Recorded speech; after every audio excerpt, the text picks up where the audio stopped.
Perfect everyone. चलो मेरे बच्चों, सभी को सलाम, नमस्ते, सत श्री अकाल, जय श्री कृष्णा, जय जिनेन्द्र, अस्सलाम वालेकुम, प्रेज द लॉर्ड, जय श्री राम, जय Hanuman. I hope all of you are doing well. I welcome you all to lecture number 2 of our fast track batches for law for May 24 examination.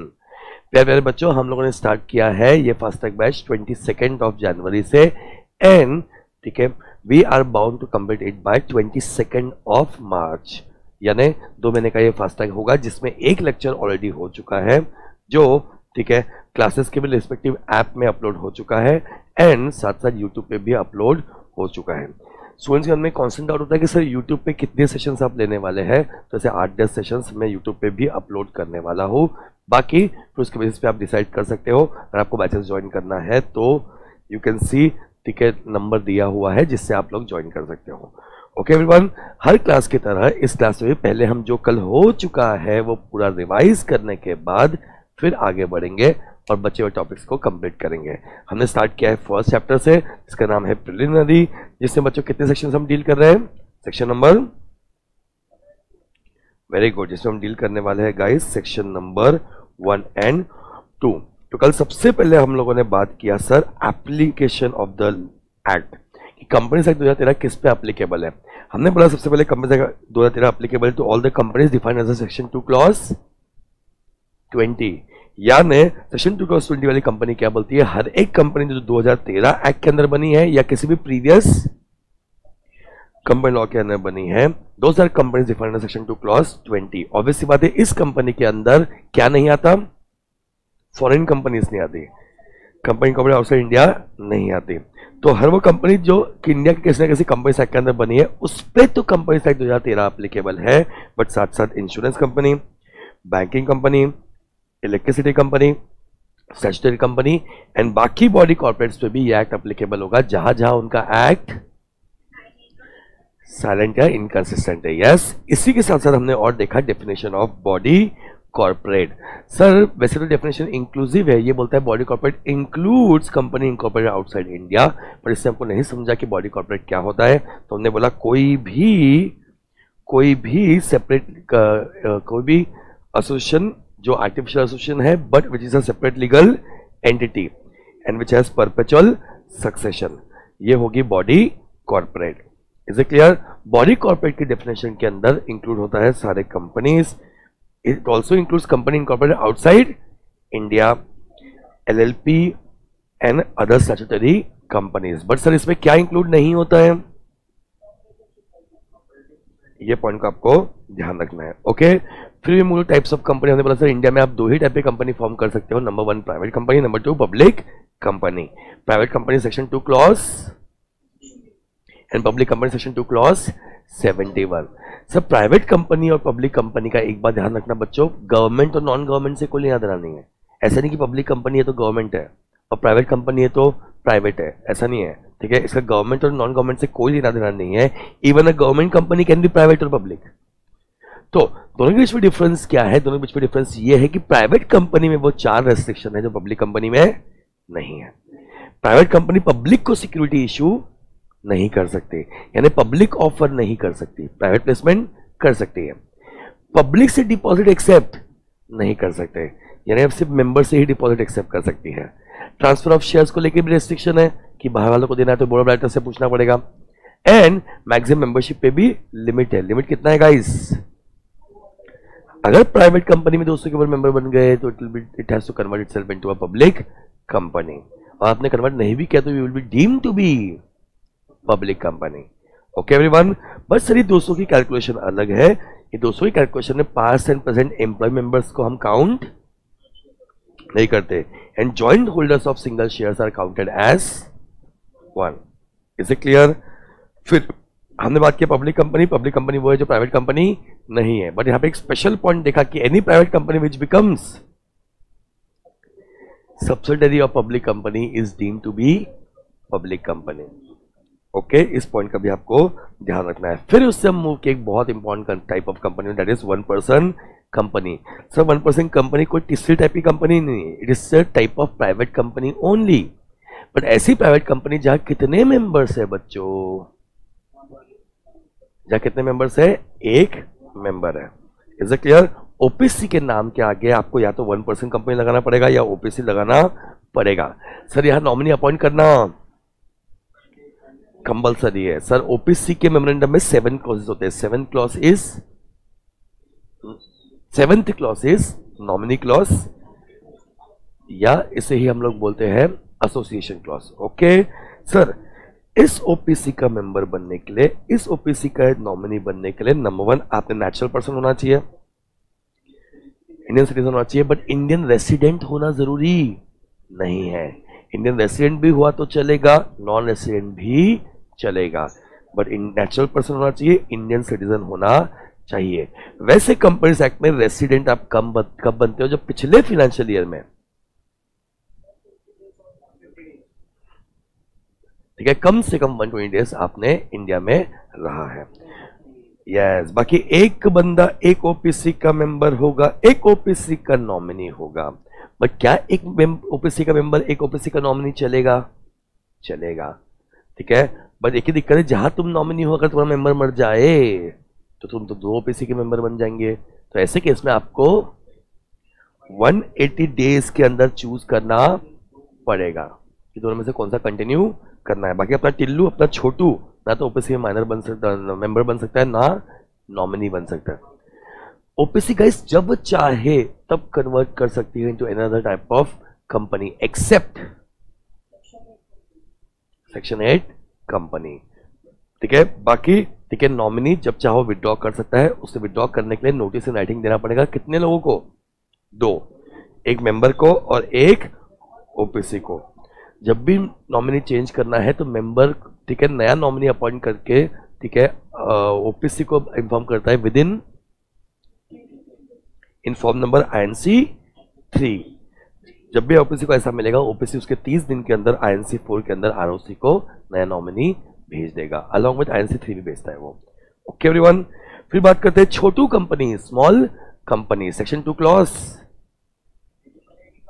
Sir small company ऐसी private company है जिसका दोनों भी exceed नहीं करता, ना तो उसका paid up share capital 4 crore के ऊपर है, ना उसका टर्नओवर 40 करोड़, तो 4 करोड़ 40 करोड़, 4 करोड़ 40 करोड़।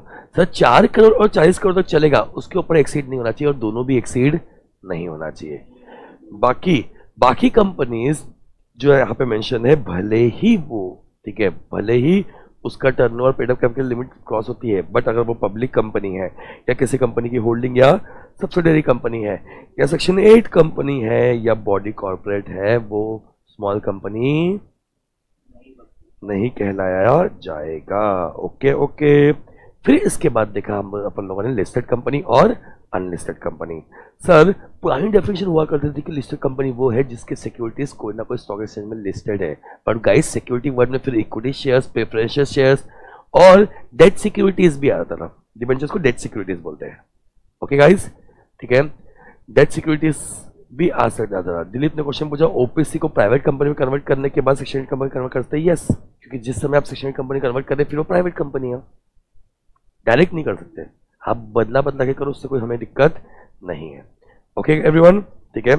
तो सर जब हम सिक्योरिटीज वर्ड यूज करते थे उसमें ये सारे शेयर्स आते थे, बट अब ऐसा नहीं है।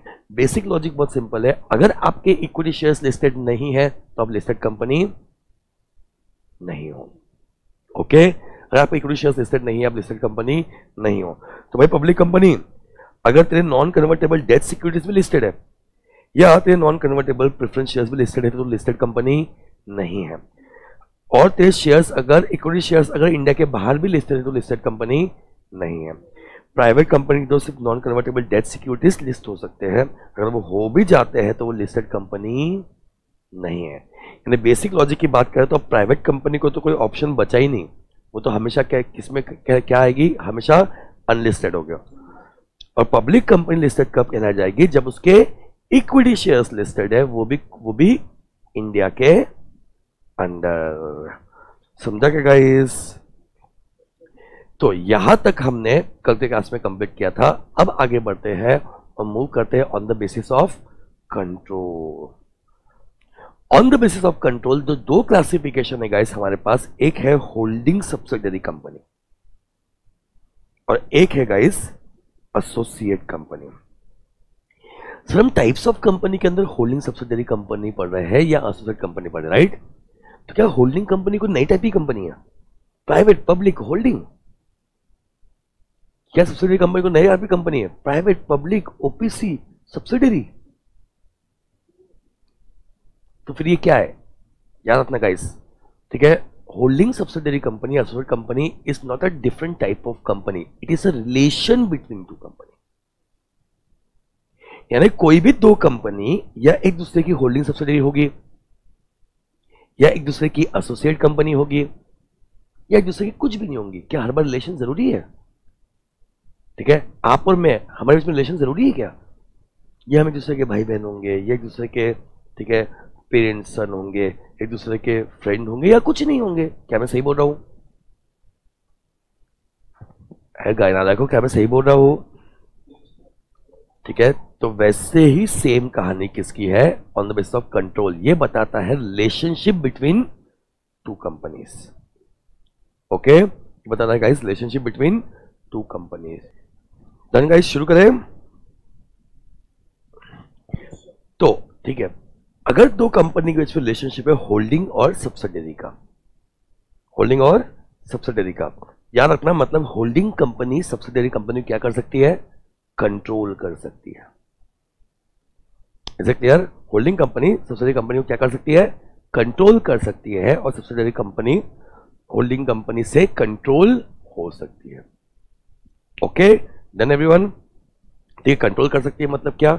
उसके शेयर होल्डर्स के सारे डिसीजन कंट्रोल कर सकती है, उसके बोर्ड ऑफ डायरेक्टर्स के डिसीजन को भी कंट्रोल कर सकती है। एंड गाइस, अगर आप शेयर होल्डर्स के सारे डिसीजन को कंट्रोल कर ले, बोर्ड ऑफ डायरेक्टर्स के सारे डिसीजन को कंट्रोल कर दे, तो क्या आप पूरी कंपनी को कंट्रोल कर सकते हो in a way? Yes, perfect. तो होल्डिंग सब्सिडरी रिलेशनशिप होने के लिए, ठीक है, पॉइंट देखना क्या है। देखो, होल्डिंग कंपनी सिर्फ इतना बोलती है, होल्डिंग कंपनी ऐसी कंपनी जिसमें वन और मोर सब्सिडरी है। यानी इससे अपने को नहीं समझने वाला है कि होल्डिंग सब्सिडरी रिलेशनशिप कब बनेगा, राइट गाइस? बट अल्टीमेटली अगर आपको समझना है होल्डिंग सब्सिडरी रिलेशनशिप कब बनेगा, तो आपको देखना है सब्सिडरी कंपनी की डेफिनेशन जो दी हुई है सेक्शन 2 क्लॉज। ठीक है, ये सेक्शन गाइस लर्न करना है सभी को। वैसे होल्डिंग में लर्न कर सकते हो, but more appropriately subsidiary company section. और होल्डिंग सब्सिडरी कंपनी पे प्रैक्टिकल क्वेश्चंस एग्जाम में आते हैं, आने के चांसेस ए है।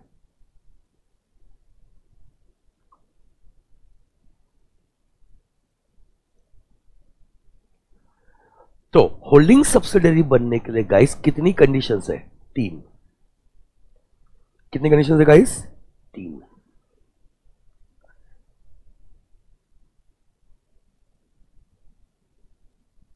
और 3 में से एनी वन, कोई भी कंडीशन फुलफिल करती है तो आप हो जाओगे उसके, ठीक है, होल्डिंग कंपनी, वो हो जाएगी आपकी subsidiary company. Clear everyone? Start करूं? तो ठीक है, एक कंपनी दूसरी कंपनी की होल्डिंग कंपनी होगी अगर फर्स्ट पॉइंट वो कंट्रोल करता है composition of its board of director. क्या लिखा हुआ है? वो कंट्रोल करता है क्या? Composition of its board of director. अब sir composition of board of directors को कंट्रोल करने का मतलब क्या होता है?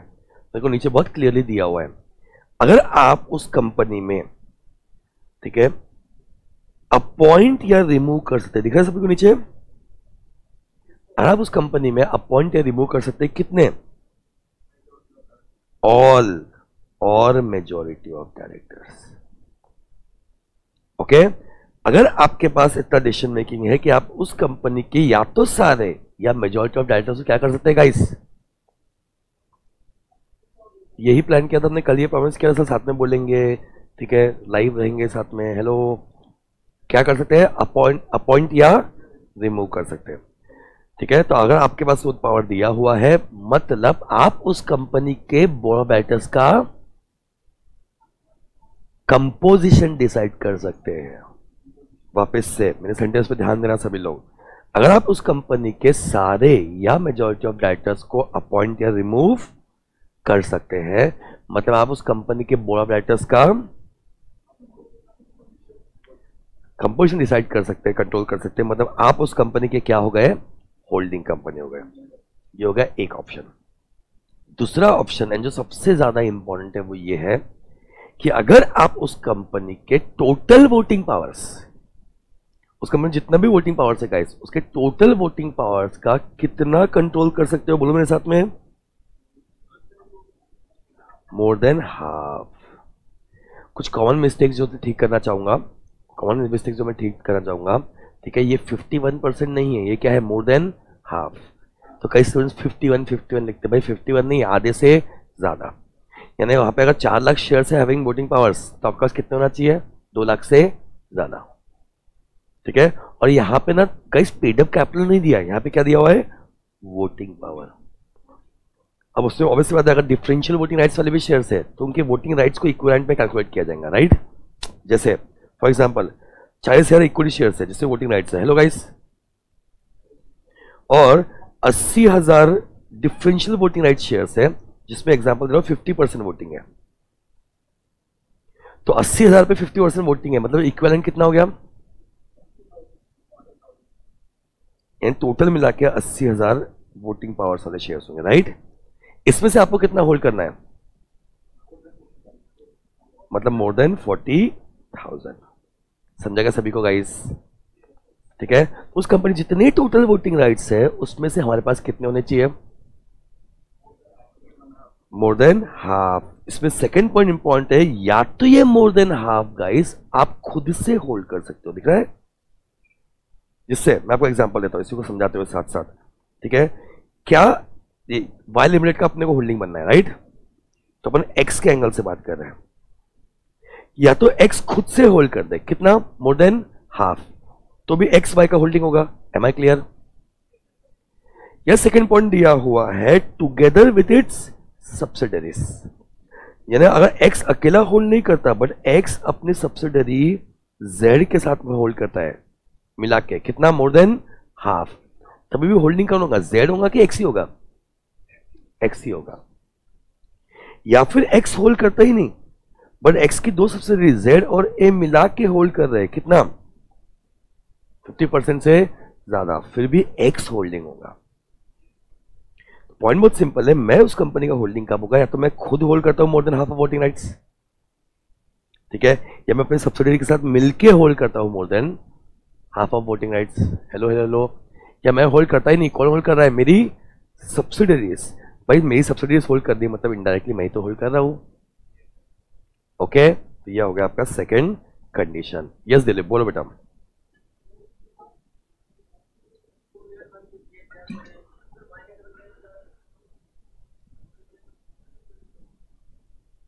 तो जेड और ए एक लेयर के अंदर नहीं हो सकती क्या, एक्सप्लेन करता हूं।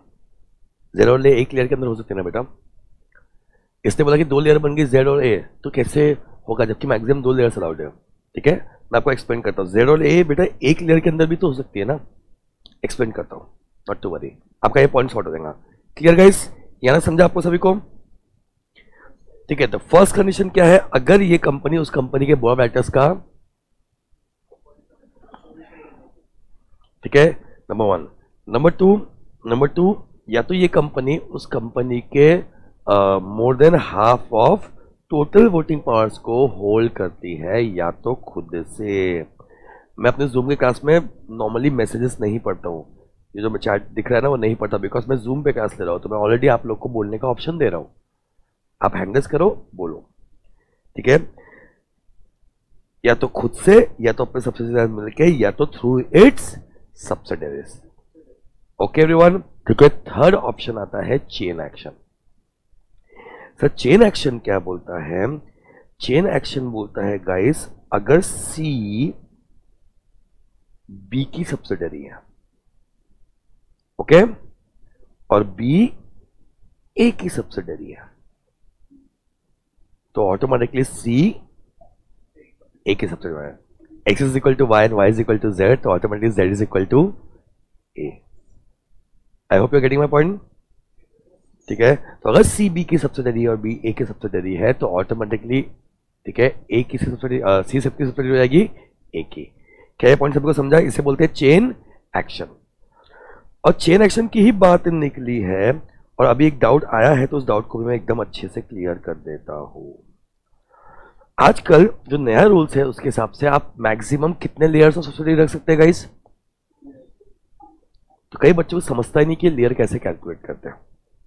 ठीक है, तो देखो सपोज अपनी कंपनी है, एग्जांपल देख रहा हूं ए लिमिटेड। ठीक है, इजी करे तो चलो, अपनी कंपनी कौन सी है? A limited. ठीक है, तो ठीक है, ए लिमिटेड ने बनाया सब्सिडरी किसको? बी को, सी को, डी को, ई को, एफ को, जी को, एच को, आई को, जे को। इन सबको सब्सिडरी डायरेक्टली ए ने बनाया है, समझ आए? तो ये हो गया ए का फर्स्ट लेयर। फास्ट ट्रैक में पहली बार आगे समझ रहा है, थैंक यू बोल कुणाल सर को। मस्ती कर रहा हूं।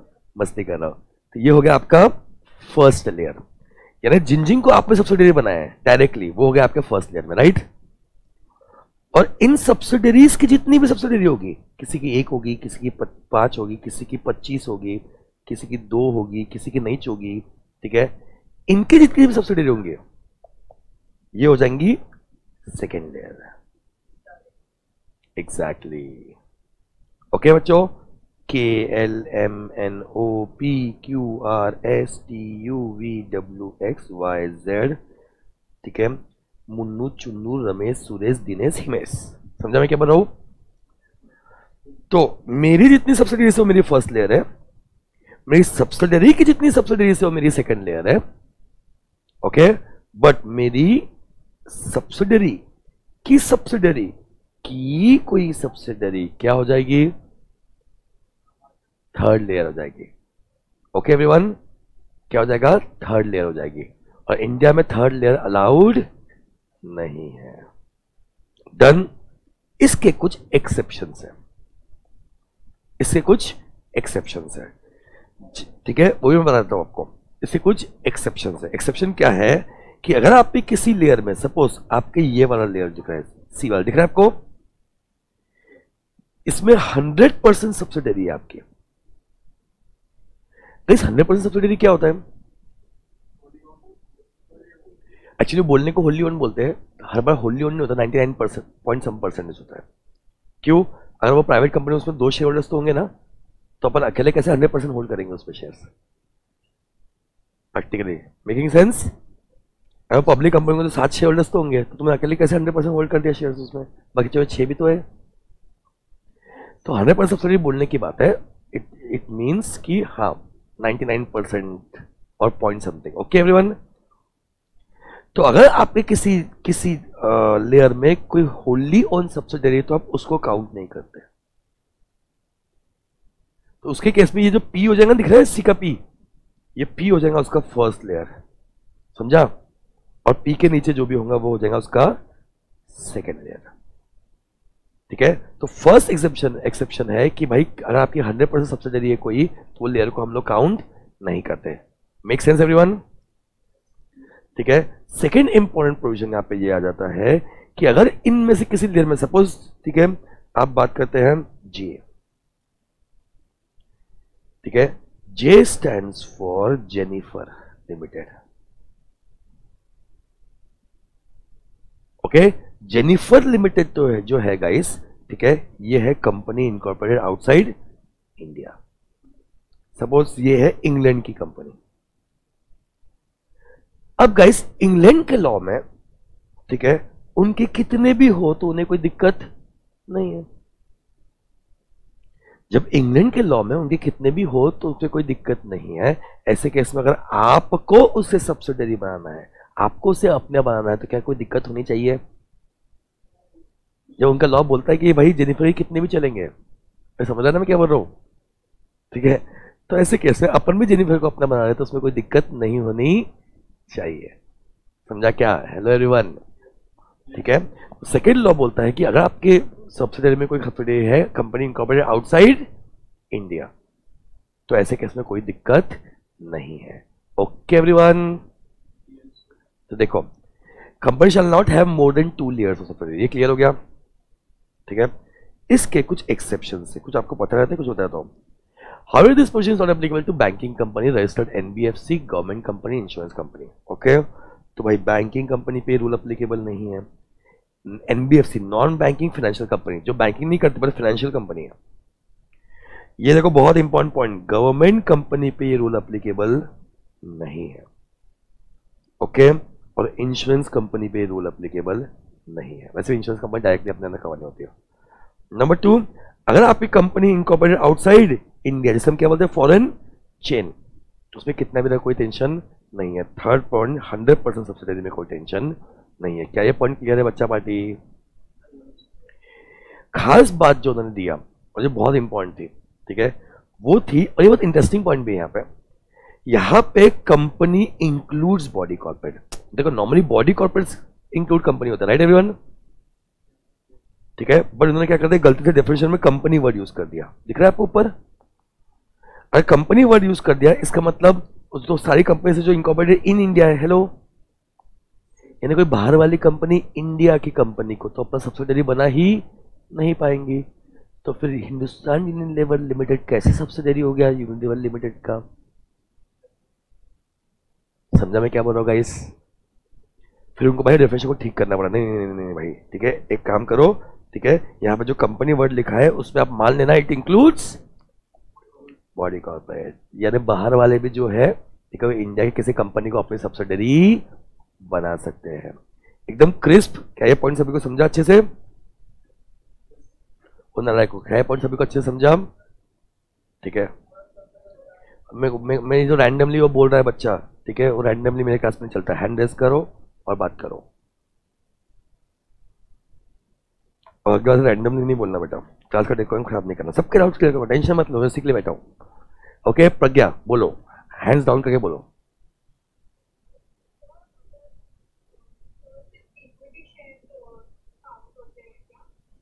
Normally voting rights equity shares को मिलता है, ठीक है, या डिफरेंशियल वोटिंग राइट्स वाले इक्विटी शेयर्स को मिलता है। तो वोटिंग इक्विटी शेयर्स वालों को ही मिलता है ना, तो वही काउंट होता है।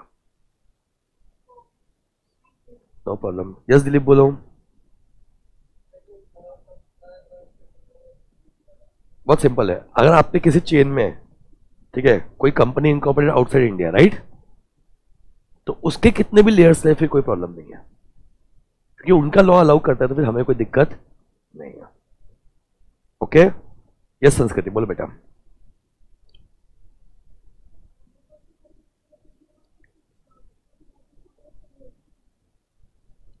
Ninety nine point some percent, मतलब 100% ही होता है वो, लेकिन एक्जैक्टली 100% नहीं होता, ठीक है, 99 point something percent. Because obviously बात है, आप जिसको सब्सिडरी बना रहे हो वो भी तो एक कंपनी होंगी ना। अगर वो कंपनी प्राइवेट कंपनी होगी तो 2 मेंबर्स तो होंगे, ठीक है। अब 2 मेंबर्स में आप 100% सब्सिडरी कैसे बन सकते हो उसके, जब उसके 2 मेंबर है। एक बंदा अकेला अगर होल्ड करेगा 100%, दूसरा मेंबर कहां से आएगा, ठीक है। तो ऐसे करने से क्या होता है कि हाँ, एक बंदे ने 1 लाख में से 99,999 शेयर होल्ड किया है और एक ने 1 शेयर होल्ड किया है, 2 मेंबर ऐसे बने, समझा। तो आपके पास कितने शेयर है उसके? 99.99%। तो हमें सब्सिडरी बोलने वाला पार्ट, इसको होल्डली ओन सब्सिडरी बोलते हैं, राइट गाइस। पूरे नहीं होल्ड करते, आप मान के चलो 99% या पॉइंट समथिंग उसके आ गया। ये प्रैक्टिकली ऐसा होता है। आपको समझा ना ये पॉइंट, कि नहीं समझा? नहीं समझा कि समझा, कि इसको एक्सप्लेन करूं तो कर सकता हूं मैं, समझ गया ना। ओके गाइस, आगे बढ़े, समझेगा सभी को ये पॉइंट, ठीक है। चलो, तो इसका मैं चार्ट भी बना के दूंगा आप लोग को, पहले आपसे क्वेश्चन सॉल्व करते हैं। Ready everyone? देखो, paid up share capital of Saras private limited is 1 CR, consisting of 8 lakh equity shares of 10 each. देखो सरस का पेड अप कैपिटल कितना है गाइस, सब लोग? 1 करोड़। इसमें से 8 लाख इक्विटी शेयर्स है, इसमें इक्विटी शेयर्स है कितने के? 8 लाख शेयर्स है 10 रुपए के, यानी 80 लाख के। बचे 2 लाख क्या है? क्यूमुलेटिव प्रेफरेंस शेयर्स है। Okay everyone, cumulative preference shares है। सपोज 2 लाख इंटू 10 होंगे, कितने हो गए? 20 लाख के। अब अगर हमको सरस लिमिटेड का होल्डिंग बनना है तो हमको कितने शेयर्स होल्ड करने पड़ेंगे? ठीक है, यानी 4 लाख से ऊपर शेयर्स होल्ड करने पड़ेंगे। ओके, यहां पर देखो प्रेफरेंस शेयर्स का तो कोई मतलब ही नहीं रहेगा, क्योंकि उसमें वोटिंग राइट्स नहीं है। वोटिंग राइट्स किस में होते हैं? इक्विटी शेयर्स में, राइट गाइस। तो हमें होल्ड करने पड़ेंगे ये 8 लाख में से 4 लाख से ज्यादा। आगे बढ़ू। अब देखो जीवन प्राइवेट लिमिटेड दिख रहा है क्या सभी को? N Sudhir private limited are holding 3,50,000, यानी कितने हो गए? 4 लाख के ऊपर हुए क्या रिस्पेक्टिवली इन सरस लिमिटेड। जीवन और सुधीर उसमें होल्ड कर रहे हैं 3.5 लाख। हेलो, ठीक है। और जीवन और सुधीर दोनों में सब्सिडरी है पीयूष के, यानी Piyush through his subsidiary hold कर रहा है कितने हैं? With reference two positions of company weather Saras private limited is a subsidiary of Piyush private limited, yes और नो? यस और नो? नो, क्योंकि कितना होल्ड करना चाहिए था? मोर देन 4 लाख, जबकि ये होल्ड कर रहा है कितना? 3.5 लाख। ठीक है, तो क्या वो उसकी सब्सिडरी है? The answer is no. With reference to position of company examine whether Saras private limited is a subsidiary of Piyush private limited, answer होगा नो। और एक क्वेश्चन दिया है, would your answer be different if Piyush private limited has 8 out of 9 directors on board of Saras? अगर 9 में से 8 director मतलब majority के ऊपर तो है ही ना, यानी वो डायरेक्टर से कंपोजिशन को कंट्रोल कर रहा है, यस और नो? यानी फिर हो गया। देखो फर्स्ट से नहीं हुआ लेकिन सेकंड से हुआ है। ओके एवरीवन, ठीक है। अब ठीक है, it's a practical question, situation दी और क्वेश्चन पूछा हुआ इसके ऊपर। सर प्रैक्टिकल क्वेश्चन को आप हम आंसर को डिवाइड करते हैं 2 पार्ट में, लॉ और कंक्लूजन। क्या मैं सही बोल रहा हूँ गाइस? ठीक है। अब आप देखो पहला क्वेश्चन जो पूछा, इसका आंसर निकालने के लिए कौन सा रूल यूज करेंगे? वो वोटिंग राइट्स वाला लॉ यूज करेंगे। हेलो, सेकेंड वाला क्वेश्चन निकालने के लिए कौन सा लॉ यूज करेंगे? ओके, मतलब जो ऊपर वाला जो अपना लॉ था जो अपन देखा, दिख रहा है आप लोग को? इसमें से ए और बी दोनों लिखना पड़ेगा ना? क्या सी लिखने की जरूरत है? चेन एक्शन पे क्वेश्चन है, क्या ये सब फालतू के पॉइंट्स नोट वोट लिखने की जरूरत है? नहीं। ठीक है, तो आपको सीधा यहाँ पे क्या लिखने पड़ेंगे? डेफिनेशन लिखने पड़ेंगे सेक्शन 2 क्लॉज 46 और 87 की। ओके, स्टार्ट ऐसे करेंगे, as per section 2 clause 46 holding company and 2 clause 87 a company becomes. अच्छा बाय द वे मेरी गलती हो गई, यहाँ पे इधर देखना सब लोग। हाँ, जब भी आप लोग सेक्शन कोड करते हो, सेक्शन कौन से एक्ट का है वो भी हमेशा कोड करना चाहिए, ये बच्चे भूल जाते हैं। आप 246 287 बोल दिए तो बेसहारा हो गए, बाप का नाम ही नहीं लिखा है। सेक्शन तो बहुत सारे हैं एक्ट में है, समझना मैं क्या बोल रहा हूँ? तो आपको लिखना पड़ेगा ऑफ कंपनीज एक्ट 2013।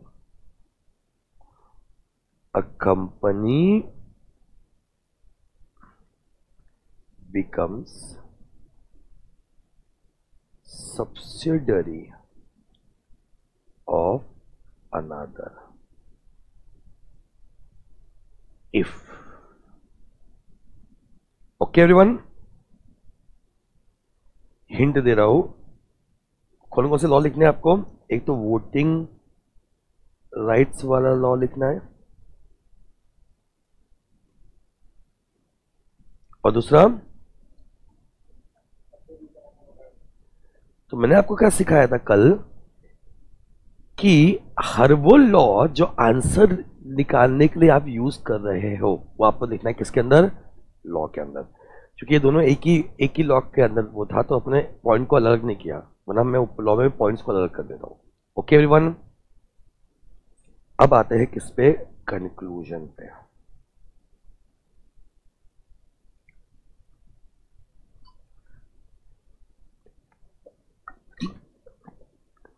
आपको याद है मैंने कल आपको बताया था कि एक जनरल लाइन भी आप लिख सकते हो, after applying above law to present such situation we conclude that. याद है क्या?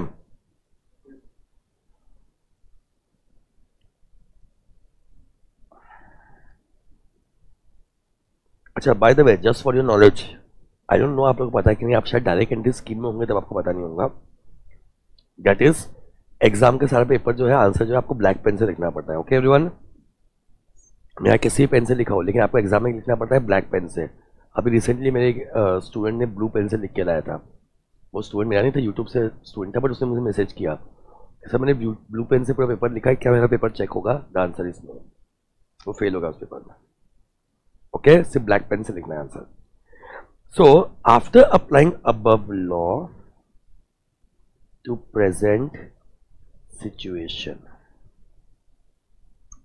We conclude that. ओके, तो सर आंसर को दो पार्ट में डिवाइड करना है, लॉ और कंक्लूजन। नंबर 2, लॉ में हर वो लॉ जो आपको आंसर्स निकालने के लिए यूज करना है वो लॉ के अंदर लिखना है। ओके गाइस, कंक्लूजन में एक बेसिक लाइन लिखने के बाद में अब यहां पे कितने क्वेश्चन पूछे? 2 क्वेश्चन पूछे गए, दोनों के हम लोग आंसर देखेंगे। ओके, फर्स्ट आंसर लिखने के पहले सीधा क्वेश्चन पढ़ लेना एक बार। क्वेश्चन क्या बोलता है? Whether Saras private limited is a subsidiary of Piyush private limited. Subsidiary है क्या? No. Saras private limited is not a subsidiary of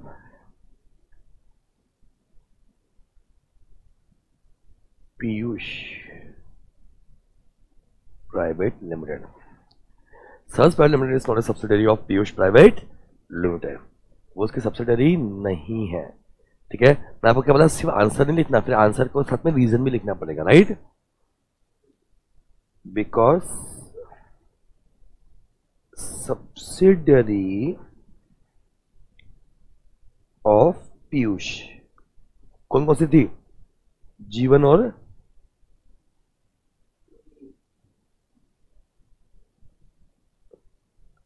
holds only 3.5 lakh equity shares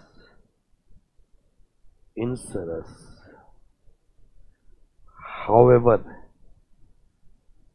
required for subsidiary, required कितना था गाइस?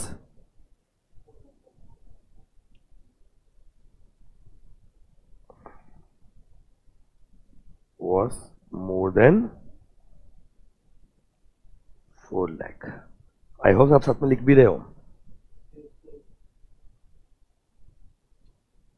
साथ में बोलते भी जा रहा होता है कि आपको देखने की जरूरत भी ना पड़े, आप लिख भी रहे हो साथ में। तो मैंने क्या किया, पहला क्वेश्चन जो पूछा उसका आंसर लिखा, और आंसर के साथ में अब ठीक है, देखो जब मैं लॉ यूज किया तब मैं जनरल पॉइंट्स लिखा था ना, तब मैं वर्ड ये नहीं लिखा था कि सरस कौन है पीयूष कौन है, राइट? यहां मैं स्पेसिफिकली जा रहा हूं।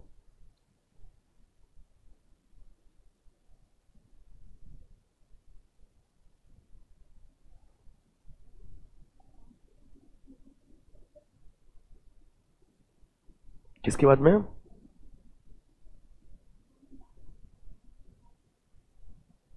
इन सरस लिमिटेड। पिछला मेरे साथ में लिखते जाओ, मैं बोलते आता हूँ हर चीज, ठीक है? क्या जगह कम है इसलिए मुझे थोड़ा सा जगह सेव करते हुए लिखना पड़ रहा है। ओके,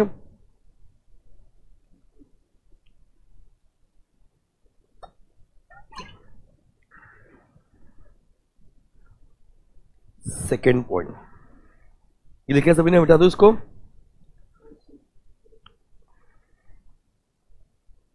जगह ही नहीं बची। आप जब भी आंसर लिखते हो आप थोड़ा छोटा लिखा करो। ओके, मैं मिटा सकता हूं, आप नहीं मिटा सकते। ठीक है, कंक्लूजन का सेकेंड पॉइंट क्या बोलता है? Would your answer be different if Piyush private limited has 8 out of 9 directors on board of Saras limited? If Piyush has 8 out of 9 directors, if Piyush has 8 out of 9 directors in Saras Limited, private है जो भी है, private limited, then it controls composition of board of directors, then it controls composition of board of directors of Piyush Private Limited, thus becoming holding company of Saras Private Limited.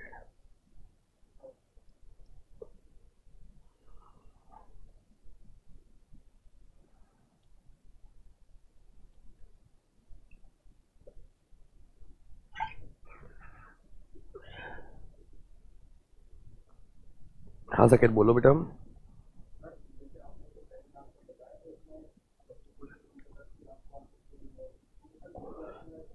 बिल्कुल बिल्कुल ले सकते हैं आप। Yes our answer will be different बोल के लिख सकते हैं आप।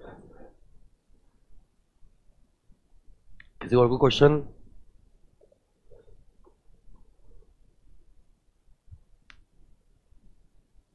आगे बढ़ो।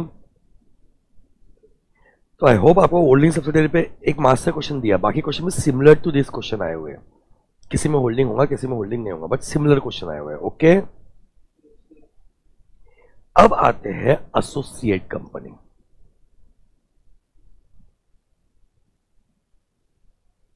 सर सेकंड लाइन में बीओडी ऑफ सरस, ये बोलो बीओडी।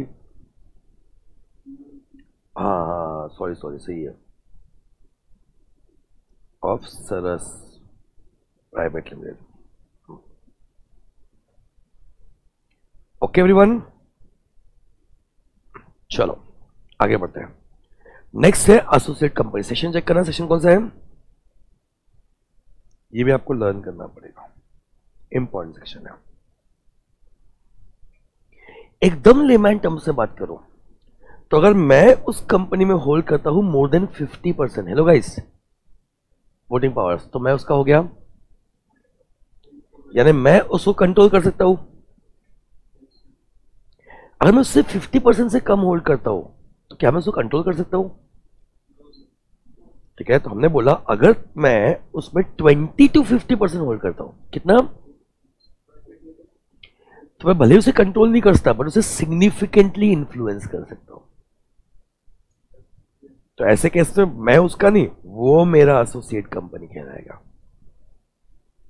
समझा गाइस? ठीक है, इन शॉर्ट अगर मैं उस कंपनी में 20% से लेके 50% तक होल्ड करता हूं तो मैं उसका, वो मेरा एसोसिएट कंपनी। ठीक है, बट मैं अगर उस कंपनी में 50% से ज्यादा वोटिंग राइट्स होल्ड करता हूं तो मैं उसका होल्डिंग कंपनी। क्या पॉइंट क्लियर है? तो होल्डिंग सब्सिडियरी में कंट्रोल वाली बात आती है, एसोसिएट कंपनी में क्या आता है, सिग्निफिकेंट इन्फ्लुएंस। तो associate company in relation to other company means a company in which the other company has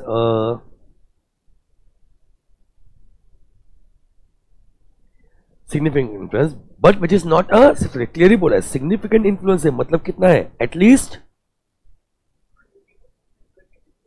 voting rights.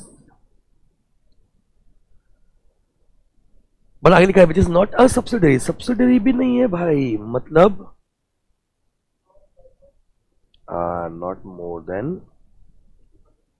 50%। तो दोनों को अगर सॉर्ट कर दिया तो बोलने का मतलब क्या है, 20 to 50%। And includes joint venture company. अगर गाइस हम लोग जॉइंट वेंचर कंपनी से मिलके वेंचर कर रहे हैं तो फिर हम लोग एक दूसरे के एसोसिएट कंपनी हो गया। ओके, ठीक है, अगर 3 कंपनीज मिलके जॉइंट वेंचर कर रही है कोई, सपोज समझते हैं जॉइंट वेंचर क्या होता है, मिलके कोई बिजनेस कर रहे हैं, राइट एवरीवन, जेवी बिजनेस कर रहे हैं मिलके। ठीक है, मिलके बिजनेस कर रहे हैं मतलब मिलके हम सारे एसेट्स होल्ड करते हैं। ओके एवरीवन, ठीक है, देखो जॉइंट वेंचर का मतलब क्या होता है, जो जॉइंटली कंट्रोल कर रहे हैं कंपनी के सारे एसेट्स को। ओके, तो हम सब एक दूसरे की क्या कहलाए जाएंगे, एसोसिएट कंपनी। ओके एवरीवन, सबको समझा गया ये पॉइंट, सेक्शन 2 क्लॉज 6। ठीक है, पहले क्वेश्चन सॉल्व करते हैं फिर आपको मैं इजी चार्ट भी ड्रॉ करके दे देता हूं। ओके गाइस, ठीक है, देखो A limited is holding company of B limited, clear हो गया। Another company C limited is subsidiary company of B limited, यानी बी ए की है और सी बी की है। Is there relationship between A limited and C limited, है क्या? क्या होगा? C limited will be subsidiary of A limited. Question RTI में 19 के अंदर आया है, आंसर देखो बी हाईलाइट किया हुआ है, C limited is deemed to be subsidiary of A limited. समझता है ना? ठीक है, वैसे इजी है, आपने सब पे पढ़ा होगा, बट ठीक है साथ साथ करते हैं तो कॉन्फिडेंस भी बढ़ता है, राइट गाइस? ठीक है। Aman private limited was incorporated in 9 with 10 members having equal amount of equity shares, सबके पास 10% है। Subsequently 8 shareholders sold their holding to another company, Chaman limited. मतलब चमन के पास कितने हो गए उसके? 80%। दूसरा चमन लिमिटेड है, अमन प्राइवेट लिमिटेड है, मतलब public company is has become holding company of private company, मतलब private company will be deem to be, अगर ऐसा क्वेश्चन आया तो आगे, ठीक है, मुझे नहीं पता। In view of position of company 13 which of the following statement is correct? देखो सीधा आंसर लिखा है B. Since Chaman limited holds more than 50% of voting rights of Aman private limited, Aman private limited will be deem to be public company. सही है ना?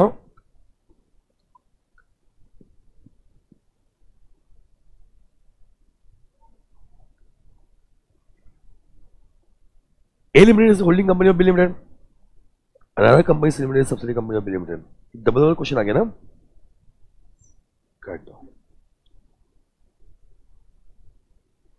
H limited its managing director, यानी एक हो गया कंपनी, एक हो गया person, and company secretary holds 33.33% equity shares in S limited. Guys यहां कंपनी होल्ड नहीं कर रही मिला के 33.33%, कंपनी और 2 पर्सन होल्ड कर रहे हैं, ऐसा नो? तो क्या यहाँ पे होल्डिंग सब्सिडरी एसोसिएट कंपनी को रिलेशन आएगा? नहीं, ये इंसानों के बीच का रिलेशन नहीं है, सिर्फ कंपनीज टू कंपनी के बीच का रिलेशन है। I hope the point is clear. तो S limited will be treated as subsidiary company? No. S limited will be joint venture company? No. Both and B? No. The answer will be none of the above. इसका आंसर क्या लिखोगे? यहां लिखोगे only company should hold, not real person. किसके लिए? For holding subsidiary या associate company.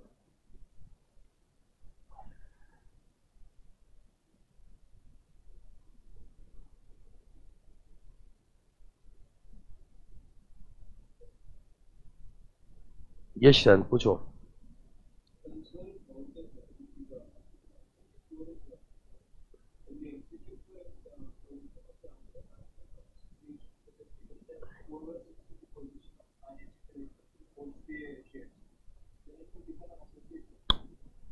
In question number 4, if it is written, then whoever sit in the position of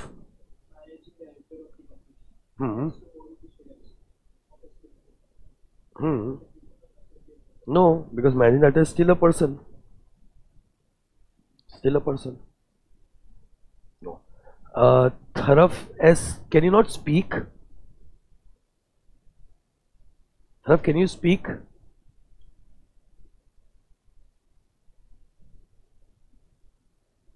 बोलते हैं, क्या बोलते हैं आप सभी लोग? चलो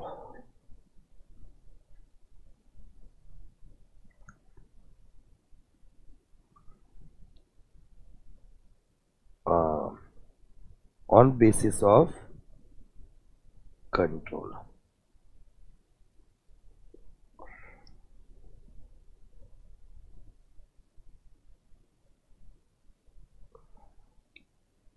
या तो वो होंगे holding subsidiary company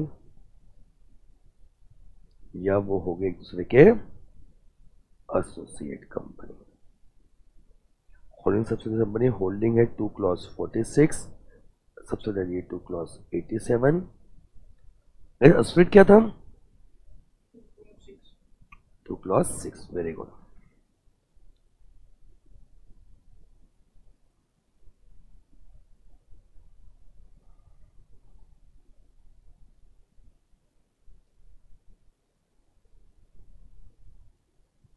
holding company, subsidiary company.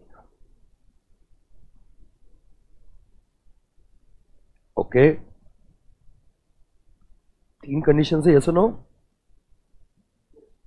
और उसमें एनी वन, एटलीस्ट वन। अगर होल्डिंग कंपनी सब्सिडरी कंपनी का कंट्रोल करता है बीओडी का कंपोजिशन, अगर होल्डिंग कंपनी सब्सिडरी कंपनी में hold more than half of voting rights by itself, ये जरूरी है, along with or through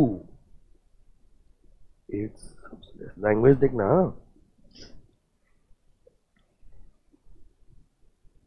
और थर्ड है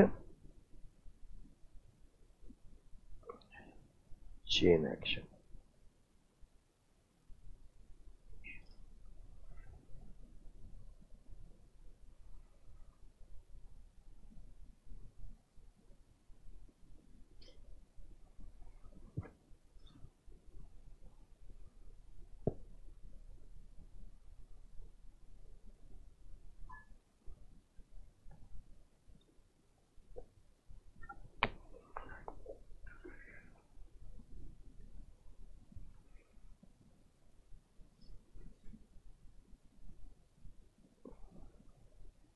ओके, असल कंपनी में if a company significantly influence other company but not subsidiary, यानी 20% to 50% voting rights, includes important है जीवी कंपनी।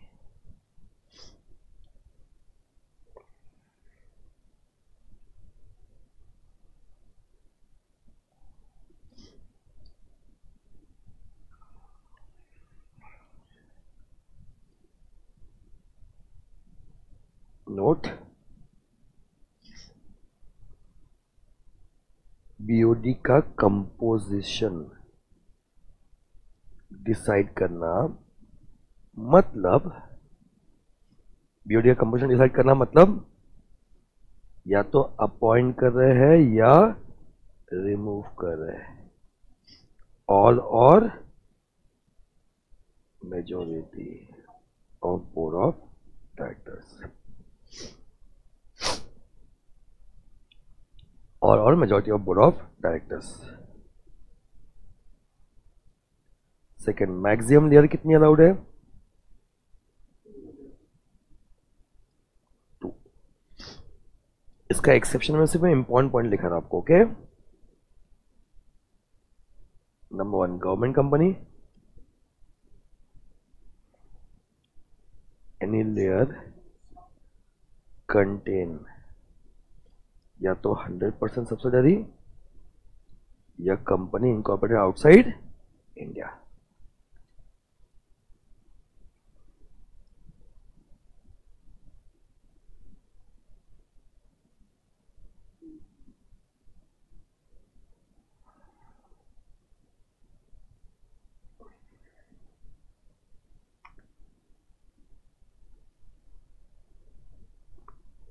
हाँ स्नेहा बोलो बेटा।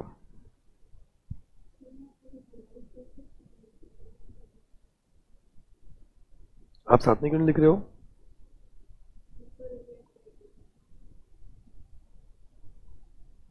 दिख रहा है क्या लेकिन?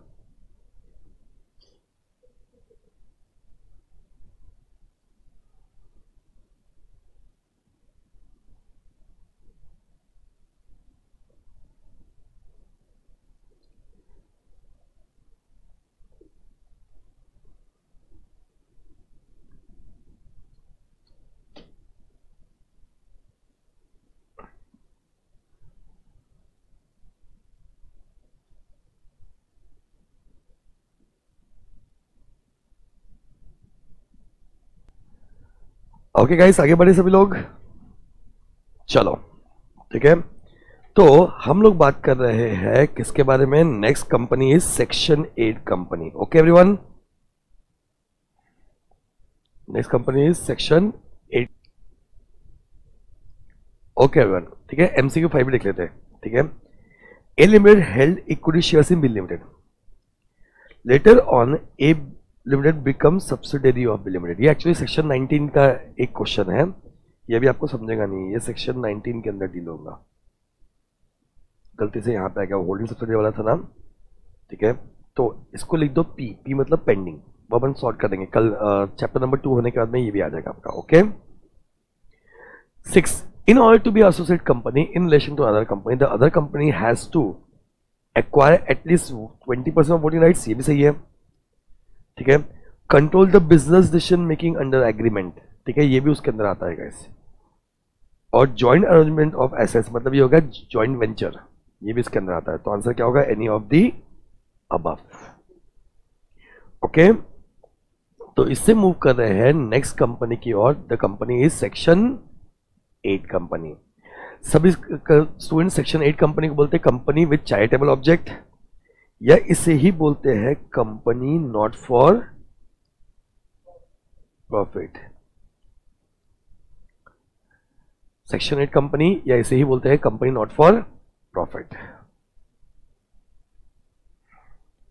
सो requirement for formation of a non profit company, ठीक है, मतलब ये कंपनी फॉर्म करने के लिए देयर आर 3 कंडीशंस।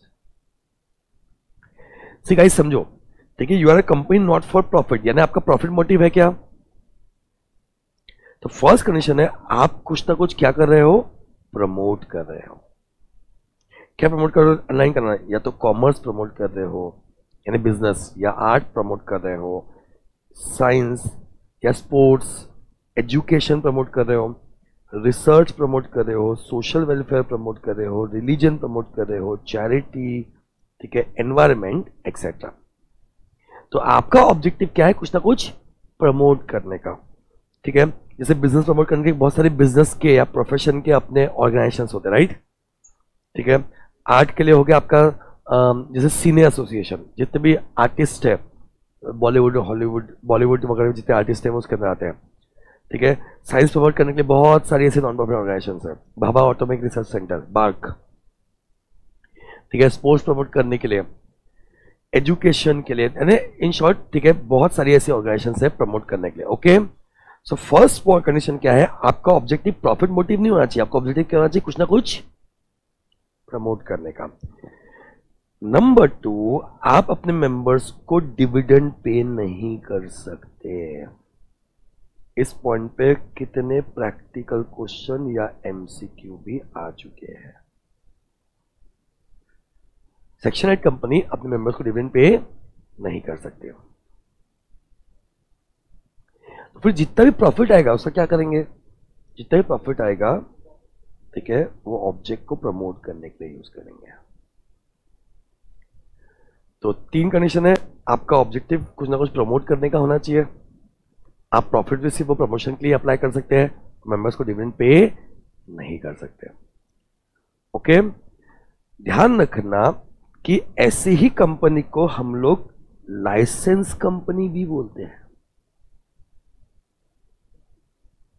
ऐसी कंपनी को हम लोग लाइसेंस कंपनी भी बोलते हैं, बिकॉज ऐसी कंपनी फॉर्म करने के लिए आपको लाइसेंस देना पड़ता है। तो लाइसेंस कौन इश्यू करता है? ठीक है, वैसे सेंट्रल गवर्नमेंट दिया हुआ है, बट ये अथॉरिटी वो ट्रांसफर कर चुके हैं किसको? आरओसी को। तो एग्जाम में क्या लिखेंगे सर? एमसीक्यू आएगा तो सिर्फ आरओसी, ऐसा आरओसी सीधी दोनों नहीं आएगा एमसीक्यू में। तो मैं हमेशा बच्चों को ये बोलता हूँ कि क्योंकि मॉड्यूल में भी यही गलती की हुई है, बाकी जगह भी यही गलती की है, वो सिर्फ सीजी सीजी लिखा हुआ है, राइट। और जबकि खुद ही वो नीचे लिखते हैं कि सीजी का पावर डेलीगेट किया है किसको? आरओसी को। तो आप नॉर्मली क्या करेंगे? आरओसी लिखेंगे, ब्रैकेट में लिखेंगे सीजी।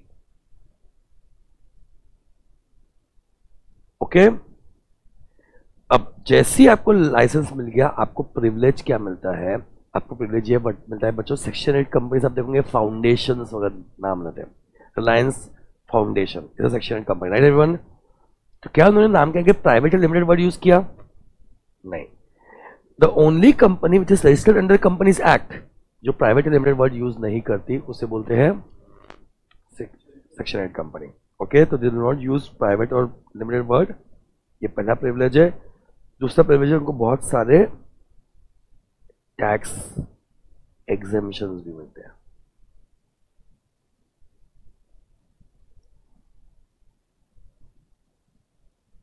Clear guys? बट ये लाइसेंस उनसे क्या हो सकता है? रिवोक भी हो सकता है। देखो, इश्यू करने की अथॉरिटी कौन थी? आरओसी। आरओसी, ठीक है। अब वो सीजी तो डीम लिखना ही अपने ब्रैकेट में, छोड़ दो, लेकिन एक्चुअली क्या है हम उससे बात करते हैं। अमन, आप माइक मत चालू करना आपका, ठीक है। सो ठीक है, ध्यान रखना कि लाइसेंस इश्यू करने की अथॉरिटी किसके पास है? बट रिवोक करने की अथॉरिटी रीजनल डायरेक्टर के पास है। ओके एवरीवन, रिवोक करने की अथॉरिटी किसके पास है? Regional director. सबको समझ रीजनल डायरेक्टर क्या होता है? तीन हायरार्की है कंपनीज एक्ट में। सबसे नीचे है आरओसी, उसके ऊपर है रीजनल डायरेक्टर, उसके ऊपर है secretaries office, secretary. Okay, normally हम जो भी परमिशन के लिए जिससे डीलिंग करते हैं वो आरओसी होती है, बहुत रेयर केस में रीजनल डायरेक्टर्स होते हैं। हम सेक्रेटरी तक डायरेक्ट नहीं पहुंचते, वो बैक ऑफिस में हो गया। ओके एवरीवन, तो वो लाइसेंस भी रिवोक कर सकते हैं। एकदम शॉर्ट में ये तीनों पॉइंट को लेकर बात करूं तो कब करते हैं? जब कॉन्ट्रावेंशन होता है एनी ऑफ द कंडीशन का। आपने प्रॉफिट मोटिव के लिए काम कर दिया, आपने मेंबर्स को डिविडेंड पे कर दिया, प्रॉफिट को किसी और पर्पस के लिए अप्लाई कर दिया, कोई भी कंडीशन का अगर आप क्या करते हो? कॉन्ट्रावेंशन करते हो गाइस। ओके, तो ऐसे केस में क्या करना पड़ेगा? लाइसेंस रिवोक हो जाएगा। एक तो ये रीजन है। दूसरा रीजन है अगर आप क्या कर रहे हो? फ्रॉडुलेंटली अफेयर्स कैरी कर रहे हो।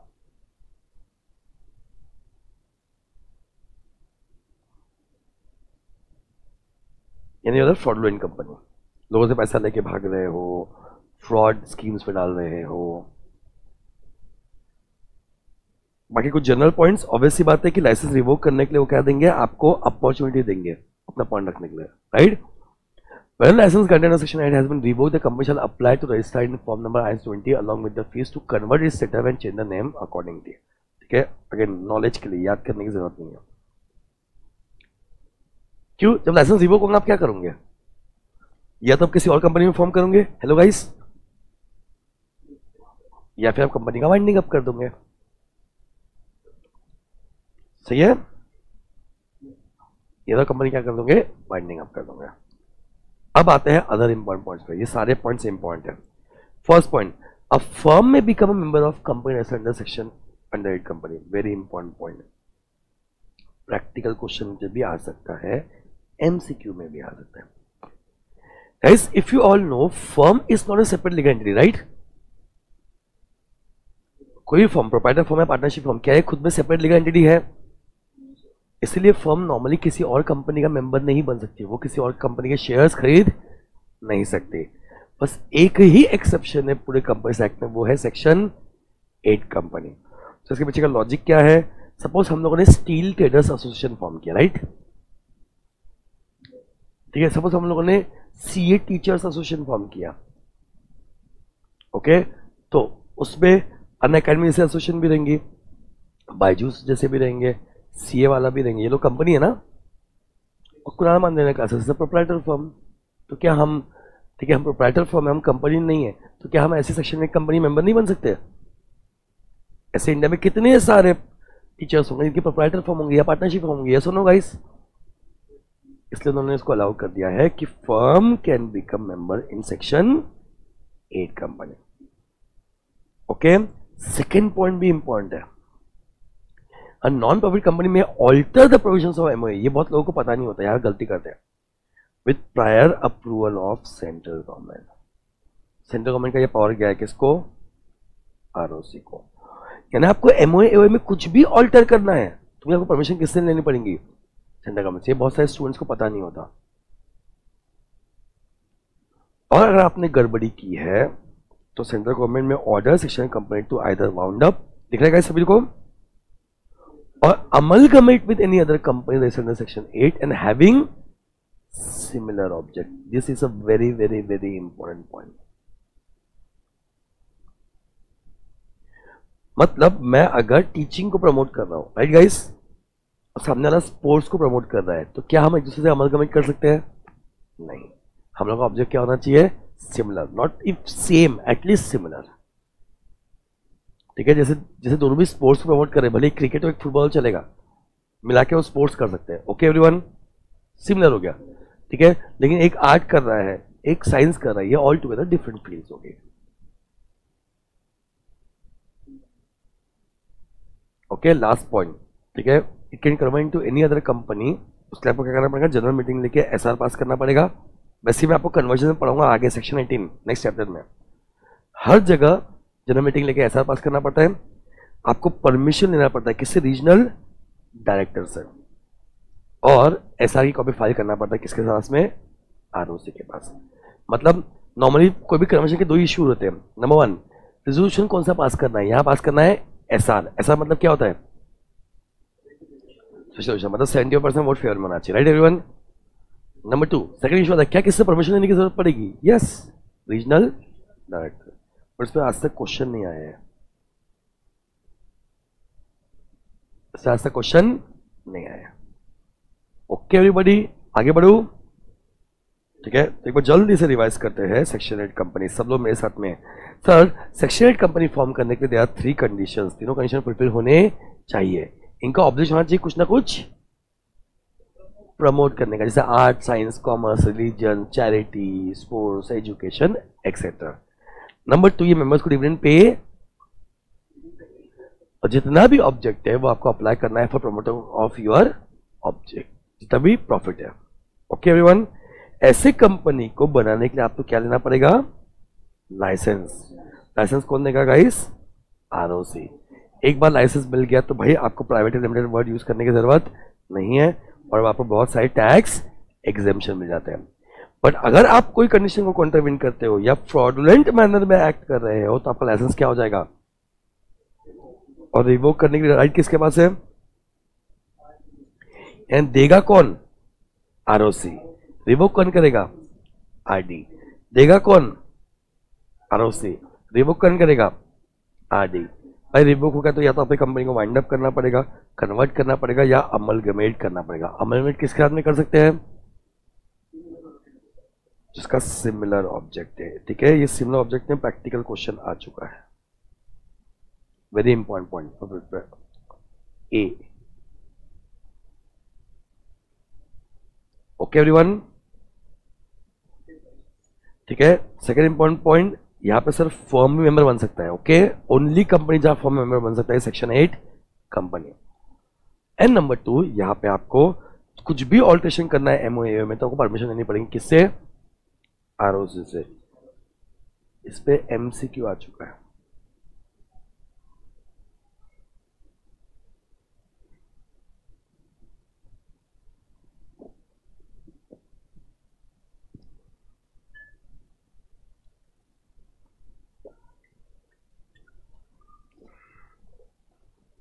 आगे बढ़े गाइस. चलो. यस हेमंत बोलो बेटा.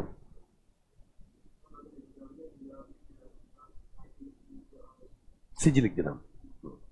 एग्जाम में याद नहीं आ रहा कि आरडी लिखना आराम से लिखना, सीजी लिख देना, सेफर साइड. आगे बढ़ो गाइस. देखो नवंबर 23 पिछले एग्जाम में आया हुआ क्वेश्चन है. चेक कर लेगा गाइस कि हमें जितना पढ़ा है हमको जम रहा है कि नहीं जम रहा है. A group of enthusiastic women is planning to establish a nursing Medicare association. दिख रहा है क्या?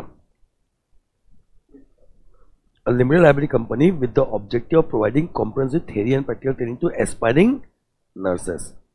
The association aims to operate under the provision of Section 8 company. यानी पढ़ते पढ़ते पहला जो मेरे काम का है वो क्या है? Section 8. तो पढ़ते पढ़ते अनलाइन कर दूंगा. Section 8 अपने काम का है भाई. With a core objective of education. ये भी काम का हो सकता है. The internet duration of the association operation is set at 10 years, after which the dissolution will be initiated. In the event of dissociation any remaining asset exceeding liability will be allocated among members. समझ आए guys, members को distribute कर रहे हैं, जो भी पैसा surplus होगा, मतलब क्या होगा, डिविडेंड देना हो गया। Assess the viability of proposal and offer guidance to the promoters taking into account the regulation outlined in Companies Act। कितने मार्क का है गाइस ये? 5 मार्क का है। तो सबसे पहले तो आंसर क्या है बताओ मुझे, जब भी ऐसे क्वेश्चन पढ़ते हो पहले दिमाग में लगाओ, आंसर क्या है, क्या वो वायबल है प्रपोजल, यस और नो? नो। प्रपोजल क्यों वायबल नहीं है?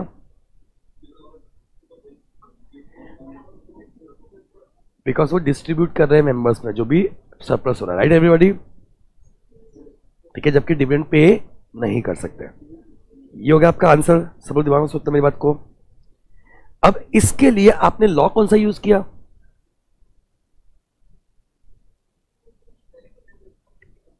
आपने लॉ कौन सा, आपने लॉ यूज किया कि यू कैन नॉट पे डिविडेंड टू मेंबर्स। ठीक है, अब पॉइंट समझो, अगर आप लॉ में लिखते हो यू कैन नॉट पे डिविडेंड टू मेंबर्स, इतना ही लिखते हो, हेलो एवरीवन, और कंक्लूजन में आंसर लिखते हो, क्या 5 मार्क के लिए सूट करेगा ये? तो बताओ फिर अब क्या करना पड़ेगा अलग?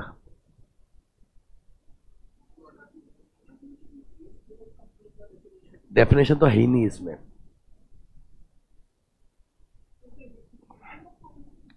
हाँ, कंडीशंस के तीनों पॉइंट लिख देंगे, समझा सभी को, दिमाग लगाया, और फिर कंक्लूजन में आंसर लिख देंगे। तो ये तीनों पॉइंट मिला के 3 मार्क हो जाएगा और कंक्लूजन का आपका 2 मार्क हो जाएगा। आई होप आपको समझ रहा है मैं क्या बोलने की कोशिश कर रहा हूं। वही अगर ये क्वेश्चन 3 मार्क का होता है ना, ठीक है, तो मैंने सीधा फिर वो डायरेक्टली वही पॉइंट लिखा था, कौन सा?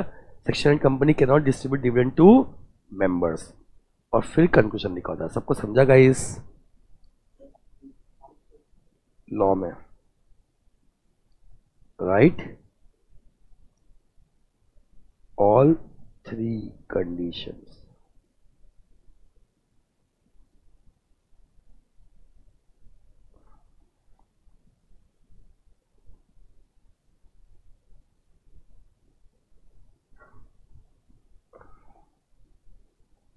ये ठीक है ना कि आपको तीनों कंडीशन लिखवा के दो? आई होप इतना तो ठीक है ना, वरना फिर वो पूरा तीनों कंडीशन लिखवाने जाऊंगा तो पता नहीं क्लास कितने दिन चलेंगे।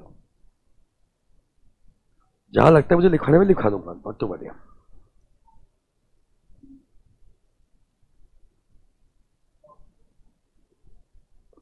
हाँ, तो वो भी हर बार नहीं लिखूंगा मैं, ठीक है।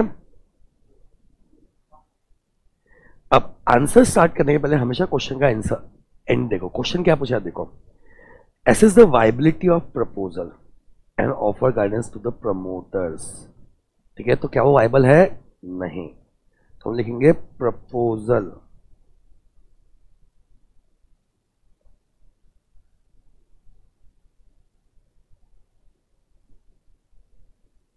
Of nursing Medicare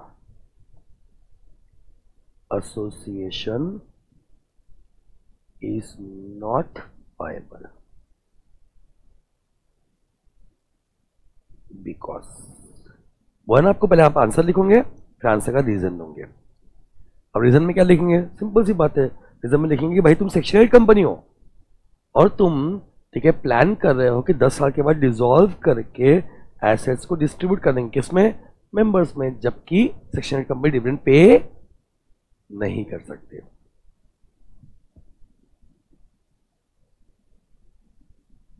It is a Section 8 company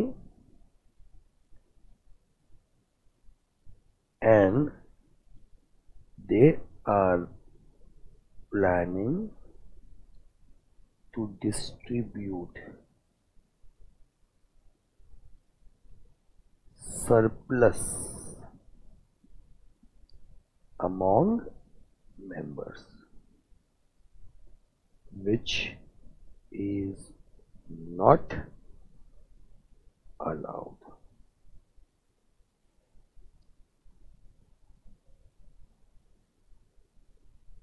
ये शिवांशु बोलो।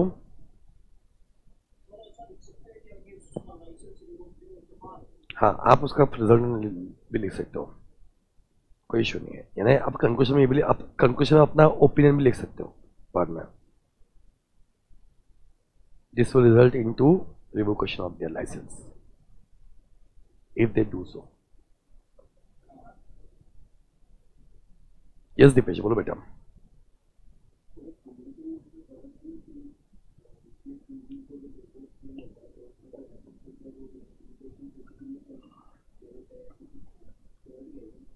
नहीं नहीं वो हटा नहीं है, वो लॉ नहीं है, it is not a law कि यही होना चाहिए।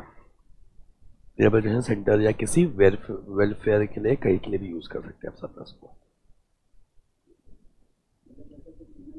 नहीं नहीं नहीं। ओके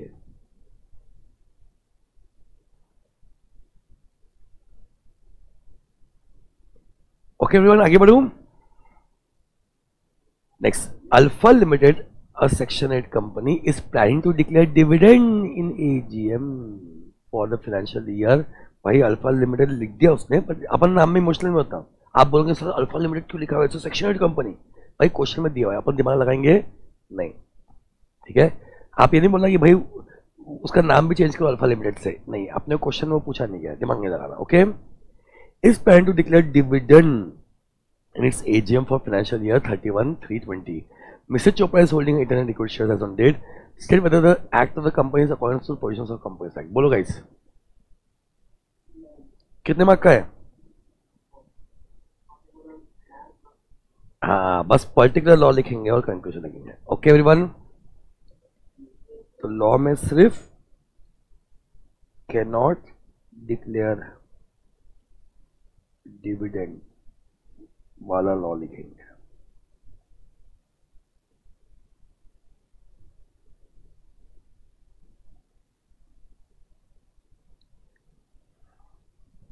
कंक्लूजन का भी हिंट दे रहा हूं,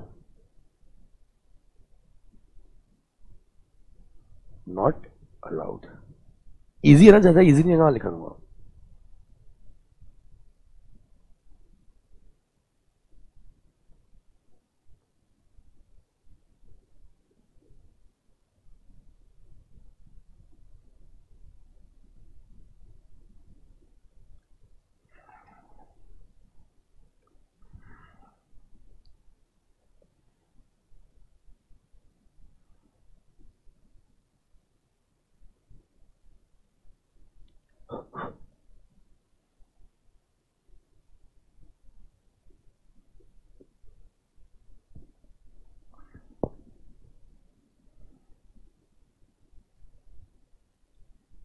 ओके गाइस,